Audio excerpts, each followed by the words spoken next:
આજે અમદાવાદ મ્યુનિસિપલ કોર્પોરેશનની સામાન્ય સભાની બેઠક મળી। બેઠકમાં સ્વચ્છ ભારત મિશનના પ્રથમ નંબર મળતા ભાજપના કોર્પોરેટર દ્વારા આ કામગીરી બિરદાવવામાં આવી। બોર્ડ બેઠકમાં વિપક્ષ દ્વારા સાહેબના બ્રેઝાને લઈ રજૂઆત કરવામાં આવી। સજ્જદ ખાન પઠાણ વિપક્ષ નેતાએ રાણીપ બ્રિજ 2023માં કામગીરી શરૂ કરવામાં આવી હોય તે પ્રકારની વાત સાથે 2014માં બ્રિજનું કામ શરૂ કરાયું। જે બ્રિજનું કામ 2 વર્ષમાં પૂરું થવાનું હતું તેને 5 વર્ષ થયા છે। બ્રિજની કામગીરી શરૂ થાય ત્યારે ખબર પડી કે આગળ રેલવેની જગ્યા છે। 2 વર્ષ સુધી રેલવે પાસેથી પોઝિશન મળ્યું નહીં, બાદમાં રેલવેની બીજી જમીન આપીને તે જમીન લેવામાં આવી। અજીત મિલ બ્રિજ 41 કરોડનો બ્રિજ 50 કરોડમાં બન્યો। બ્રિજની ખાતે મુહૂર્ત બાદ ખબર પડી કે નીચેથી પાણીની ટ્રંક લાઇન પસાર થાય છે। ટ્રંક લાઇન દૂર કર્યા બાદ બ્રિજ કામ કરવામાં આવ્યું, જેના કારણે બ્રિજ બનાવવામાં વિલંબ થયો છે। પલ્લવ બ્રિજને ઓવર નહીં પણ અંડર બ્રિજ બનાવવાનો હતો, પણ ઓવરબ્રિજ બનાવતો મોટો ખર્ચ થયો। પાંજરાપોળ રોડ પાલિયાવર માટે 2011માં નહેરુનગરથી યુનિવર્સિટી બ્રિજ બનાવવાનું સૂચન કર્યું હતું। TSIRના રિપોર્ટ કરી ડાયરેક્શન ચેન્જ કરી પોલિટેકનિકથી IIM બ્રિજ બનાવવાની કામગીરી થઈ રહી છે। જલારામ અંડરપાસ મેટ્રો સાથે મળી બ્રિજ બનાવવામાં આવ્યું। 4 માર્ચ 2024માં ઓપનિંગ કરવામાં આવ્યું। ઉદઘાટનના બીજા દિવસે બ્રિજ બંધ કરવો પડ્યો। પાણી નિકાલ માટેની વ્યવસ્થા કરાઈ ન હોવાની વાત સામે આવી। 75 કરોડના બદલે 83 કરોડનો બ્રિજ બન્યો। હાટકેશ્વર બ્રિજ 1000 દિવસ સુધી તંત્ર ઊંઘતું રહ્યું। ગંભીરા બ્રિજ બાદ તાત્કાલિક બ્રિજને તોડવાનો નિર્ણય। હાટકેશ્વર તોડીને નવો બ્રિજ બનાવવામાં આવશે કેમ? વિપક્ષ દ્વારા સવાલો પૂછવામાં આવ્યા, ત્યારે શાસક પક્ષ દ્વારા આપવામાં આવ્યો જવાબ। ત્યારે આ મામલે શું કહી રહ્યા છે વિપક્ષ નેતા સજ્જદ ખાન પઠાણ, તે સાંભળી લો। अहमदाबाद म्युनिसिपल कॉरपोरेशन का यदि सबसे विवादित डिपार्टमेंट हो तो वो ब्रिज प्रोजेक्ट हो। ब्रिज प्रोजेक्ट मैं मानता हूं कि अहमदाबाद म्युनिसिपल कॉरपोरेशन का हमेशा से भ्रष्टाचार के ही लेवल पर मानता है। Ahmedabad municipal corporation central government की संस्था CSIR की रिपोर्ट को भी नेगलेक्ट करता है। किसी भी ब्रिज के निर्माण के लिए सेंट्रल गवर्नमेंट की संस्था से रिपोर्ट बनाई जाती है, इंस्पेक्शन किए जाते हैं, ट्रैफिक वॉल्यूम देखा जाता है, लेकिन अहमदाबाद म्युनिसिपल कॉरपोरेशन का ब्रिज प्रोजेक्ट कुछ विपरीत काम करता है। दिल्ली गवर्नमेंट में साइंटिस्ट लेवल के अधिकारियों की भी बातों को नहीं माना जाता, क्योंकि उस संस्था में साइंटिस्ट कक्षा के अधिकारियों को रखा जाता है। लेकिन अहमदाबाद म्युनिसिपल कॉरपोरेशन के ब्रिज प्रोजेक्ट के अधिकारी साइंटिस्ट से भी ज्यादा क्लेवर अपना आपको समझते हैं। आज कांग्रेस पार्टी ने सदन में 8 ऐसे ब्रिजों की बात रखी गई जिसमें अहमदाबाद म्युनिसिपल कॉरपोरेशन के ब्रिज प्रोजेक्ट के अधिकारियों ने डिजाइन चेंज, डायरेक्शन चेंज, यहां तक के हाटकेश्वर जैसा ब्रिज जिसको 1000 दिन के बाद तोड़ने का निर्णय लिया। मैं मानता हूं कि Ahmedabad municipal corporation bridge project के मामले पर जनता के टैक्स के पैसों के साथ सिर्फ और सिर्फ खिलवाड़ कर रहा है। छोटा सा उदाहरण दिया जाए तो पांजरापोल की बात की जाए तो पूरा का पूरे ब्रिज का डायरेक्शन बदल दिया जाता है।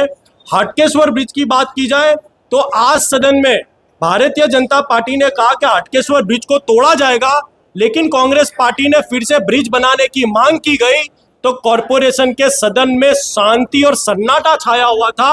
यानी कि 40 करोड़ रुपए के भ्रष्टाचार में बनाया हुआ ब्रिज सिर्फ तोड़ा जाएगा, उसे फिर से निर्माण नहीं किया जाएगा। आज म्युनिसिपल कॉरपोरेशन के सदन में अधिकारियों की शांति का ये सबूत बता रही है।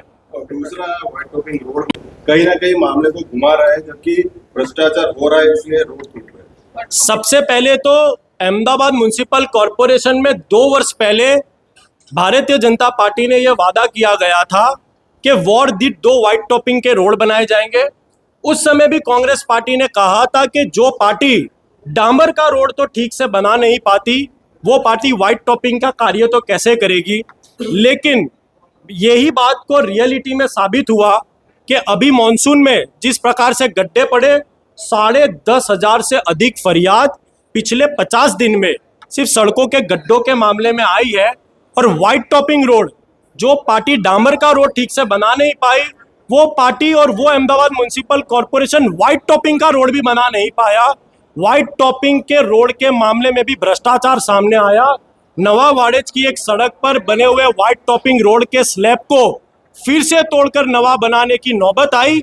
और जब कांग्रेस पार्टी ने यह बात सदन में उठाई तो पूर्व चेयरमैन ने, मैं मानता हूं कि एक शर्मनाक बयान यहाँ पर दिया कि नजर लगने के कारण सड़कें टूटी जा रही है।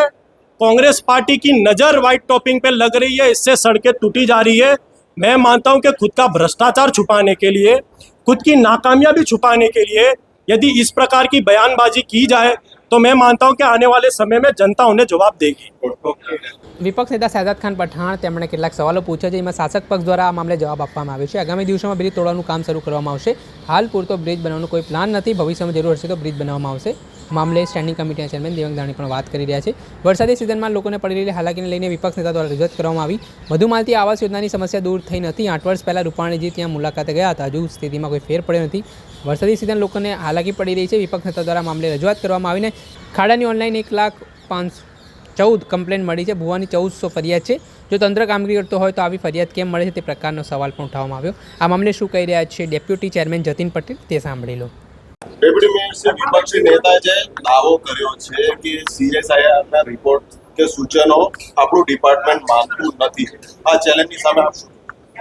CRRA કંપની છે 2012માં આપણે એમને કામ આપેલું. ભારત સરકારની આ કંપની છે, ખૂબ સારું એમનું રિસર્ચ હોય છે અને એ કામ એવું હતું કે કયા જંકશન ઉપર બ્રિજની જરૂરિયાત છે, દિવસમાં કેટલો ટ્રાફિક ત્યાં થાય છે અને કેટલા જંકશન ઉપર એ બ્રિજ બનાવવા જેવો છે. એમાં પહેલા ફેઝમાં 2012માં 34 બ્રિજનું એ લોકોએ સર્વે કરીને આપ્યું હતું. એમાં 3 તબક્કા પાડ્યા હતા, પહેલો તબક્કો, બીજો તબક્કો અને ત્રીજો તબક્કો. એમ પહેલા તબક્કામાં 17 બ્રિજ હતા. એવી રીતે 3 જુદા જુદા 34 બ્રિજનું એમને ભલામણ કરેલી અને એ પ્રમાણે આપણે અહીંયા આગળ કામ કરેલું છે. ટેકનિકલ કે ડિઝાઇન એ એમને બનાવેલી નથી.